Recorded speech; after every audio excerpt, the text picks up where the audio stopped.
In times gone by, one quarreled oft with Guizhong concerning mechanical principles. We each had our ideals, and neither would yield. Under the pretext of a social gathering, one invited the impartial Rex Lapis to judge the quality of our creations. But Rex Lapis declared that Guizhong's obscuro vulpus mechanism was superior. Though one was too proud to acknowledge it, in one's heart, one knew that Guizhong was indeed the superior talent in the mechanical arts.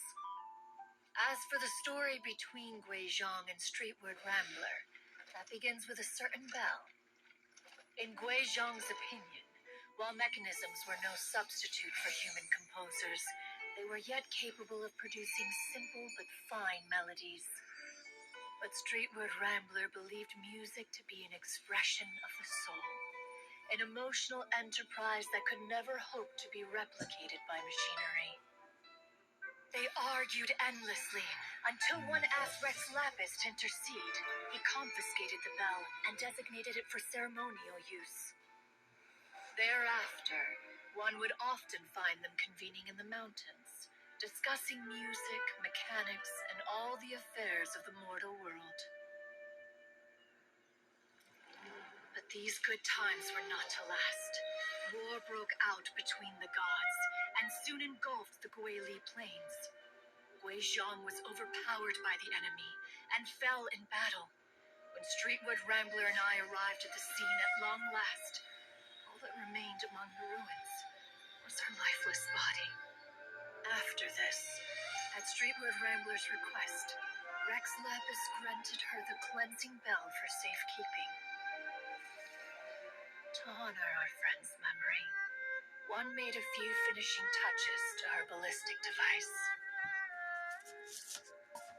Many lantern rites have passed since then.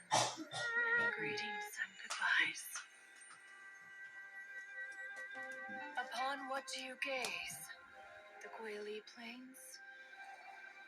No. It's everything.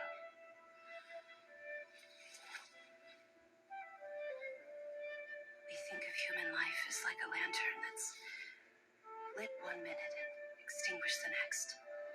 But are we Adepti so different? Perhaps as dust settles after a storm, we too must one day return to the world below. One has always been austere and private by nature, and has never relished socializing. One's dealings with Guizhong were born out of discussions on the discipline of mechanics. What? You have loads of friends, and you seem pretty chatty. Just because one is not ignorant of social graces does not mean one is fond of them. But in the end, one is nothing like Streetward Rambler. She is dauntless but thoughtful. Back when they were rivals, they would often compete against one another in the realm of musical composition.